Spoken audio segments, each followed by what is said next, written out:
Perkenalkan, nama saya Marcelin Eudora Josephine. Jadi pada kesempatan kali ini saya akan menjelaskan materi terkait dengan unsur-unsur lingkaran dengan elemen geometri. Lalu tujuan pembelajaran yaitu menerapkan, mengidentifikasi, dan menjelaskan hubungan antara unsur-unsur lingkaran untuk menyelesaikan masalah dan kriteria ketercapaian tujuan pembelajaran, yaitu menjelaskan konsep dan hubungan antara unsur-unsur lingkaran.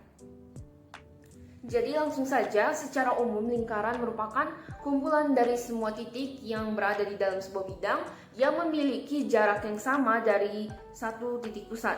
Jadi perlu diingat terdapat 8 unsur penting dalam lingkaran. Untuk yang pertama adalah titik pusat.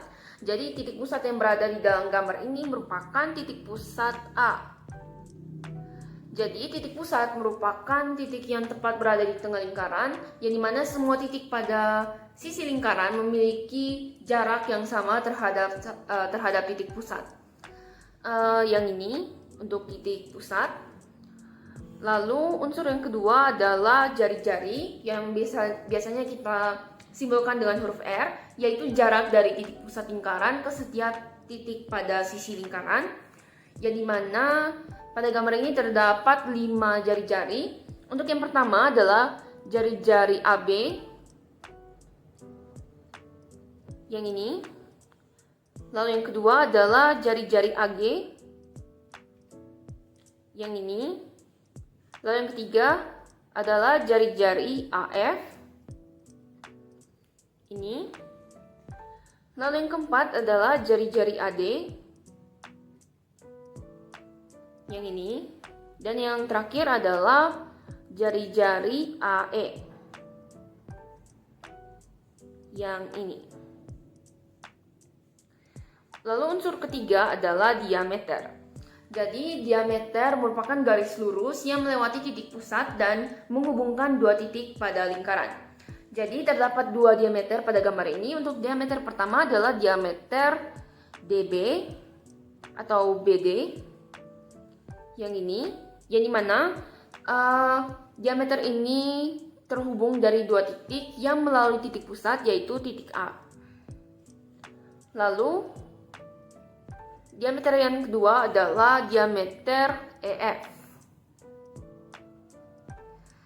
yang dimana diameter ini terhubung dari 2 titik yang melalui titik pusat, yaitu titik pusat A. Jadi jika kita lihat, diameter ini merupakan gabungan dari 2 jari-jari.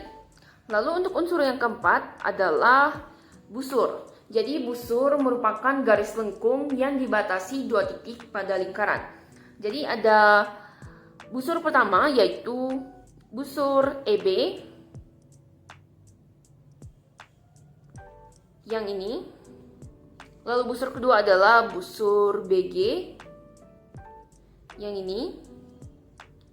Lalu busur ketiga adalah busur GF, yang ini. Lalu busur keempat adalah busur FD, yang ini. Lalu yang terakhir adalah busur DE, yang ini. Perlu diingat bahwa ketika kita mengidentifikasi yang mana merupakan busur, yang kita lihat adalah sisi luar atau sisi lengkung. Nah, lalu unsur yang kelima adalah tali busur. Jadi tali busur merupakan garis lurus yang menghubungkan 2 titik tanpa melalui titik pusat.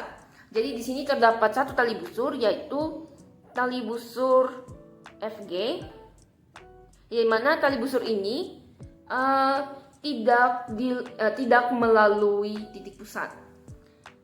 Lalu unsur yang keenam adalah tembereng. Jadi tembereng merupakan ruang yang dibatasi oleh tali busur dan busur. Jadi yang kita cari di sini adalah area yang berada di dalam tali busur dan busur.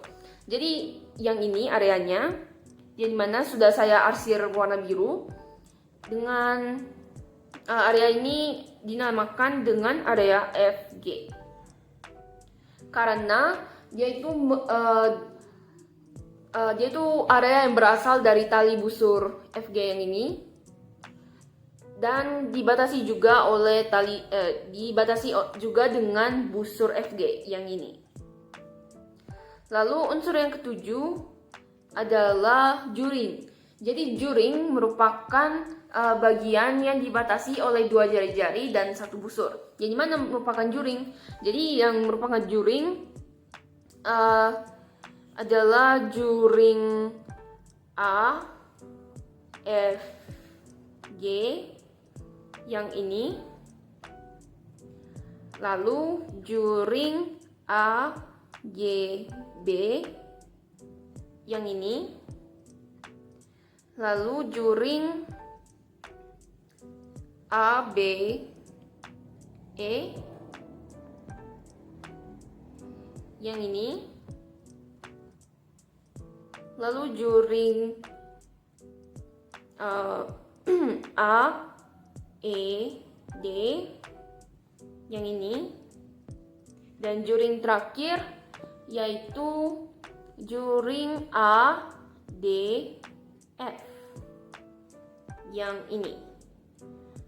Untuk juring, saya hanya menandai salah satu juring, yaitu juring ABE yang sudah ditandai dengan warna merah.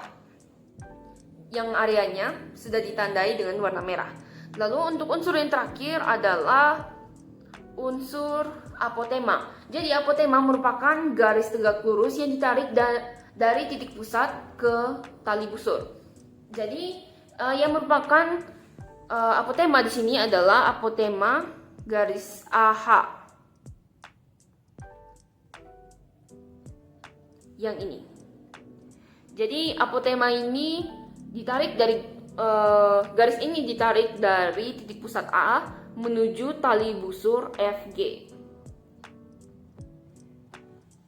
Baik, sekian saja materi yang bisa disampaikan oleh saya. Mohon maaf jika ada hal-hal yang tidak berkenan. Sekian dan terima kasih.